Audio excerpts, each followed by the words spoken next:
ভাই যে এই মাসের ভাড়াটা নেন। আর ভাই কইলাম যে দেওয়ালটা একটু পিছাই দিতেন, দেওয়ালটা তোমার দরকার।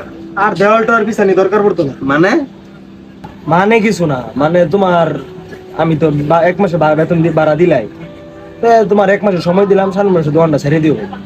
এটা কিরম কথা কইলেন ভাই? এটা কিরম কথা হইলো? আমার দোকান আমি আর ভাড়া দিতাম না। তোমার আমি কইছি ছেড়ে দিও, তোমার তো আমি 1 মাস সময় দিছি। কিন্তু তো আর কি কইলাম না কইলাম এটার তো কোনো কথা না। আমি 6 মাস কষ্ট করে দোকানটা এত কষ্ট করে সাজাইলাম ভাই, এখন যদি আপনি এই কথা আমার কোন, এটা আমি কেমনে কি করবো? এটা হইলো না শিমুল, এনে দেখা দিয়ে তো কিছু না। আর তুমি তো আমার সাথে কোনো কন্টাক্ট হয়েছে না, তোমার সাথে আমার কোনো কন্টাক্ট হয়েছে যে তুমি 2 বছর দোকান করবা, আমি এতদিন ওয়েট করবো? কারণ তুমি এটা কো, তুমি কি মাল সাল লয়ে যাবা কেন আমার বেঁচে দিয়ে যাবা? এটা যখন তুমি চিন্তা করো, দোকান তোমার ছেড়ে দিবে। হুট করে এমন একটা ডিসিশন নিল, এত কষ্ট করে দোকানটা খারাপ করলাম, এখন যদি দোকানটা ছাড়তে হয় তাহলে আমি কি করবো এখন?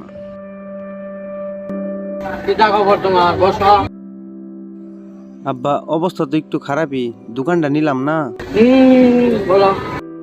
দোকানের মালিক কইতেছে দোকান নাকি হ্যাঁ করবো, হঠাৎ করে কইতেছে দোকান ছাইরা দাও। বাবা কি করার, আমার কিছু পেনশনের টাকা পয়সা আছে, তোমার মা আর আমার গেছে অনেকদিন ধরে, যত্ন করে রাখা দিছি ড্যাডি তোমার ভবিষ্যতের লেগা, তুমি একমাত্র বলা।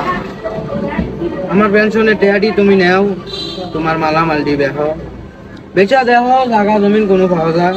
আচ্ছা আব্বা, তাহলে যেটা কইলেন দেখি আমি, তাহলে আপনি ব্যাংক থেকে টাকা পয়সাটা তুলুন, আর আমি আমার দোকানটা বেচা কিনে করে দেখি কত হয়, আর একটা ভালো পজিশন মতো দোকান দেখি, দোকান দেখে তারপর আপনার আমি জানাইতেছি।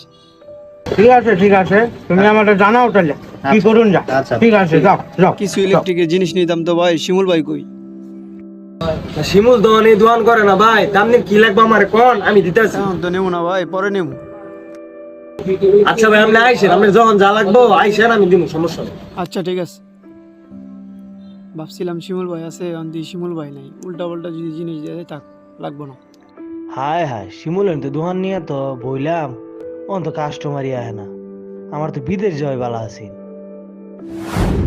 বন্ধু, তোর বুদ্ধি মতে তো দোকানটা লইয়া চালু করলাম, কয়েক মাস ধরে কোনো কাস্টমার নাই, বেচা কিনি নাই, খালি মাসের পর মাস খরচ হইতেছে, ঋণ হইতেছে, আমি তো কিছু বুঝলাম না। কি কর বন্ধু, এত সুন্দর দোকান, আয় উন্নতি হইতেছে না, এটা কোনো কথা? ভরপুর বেচা কেনা হবো তোর দোকানে। না বন্ধু, আমার মনে হয় কি আমার বিদেশ যাওয়াটাই ভালো আছে, আমার এই ব্যবসা বাণিজ্য। এত সুন্দর দোকান দিকে দিলাম বেটা। আমি বুঝছি আমার ঝামেলাটা কোনো।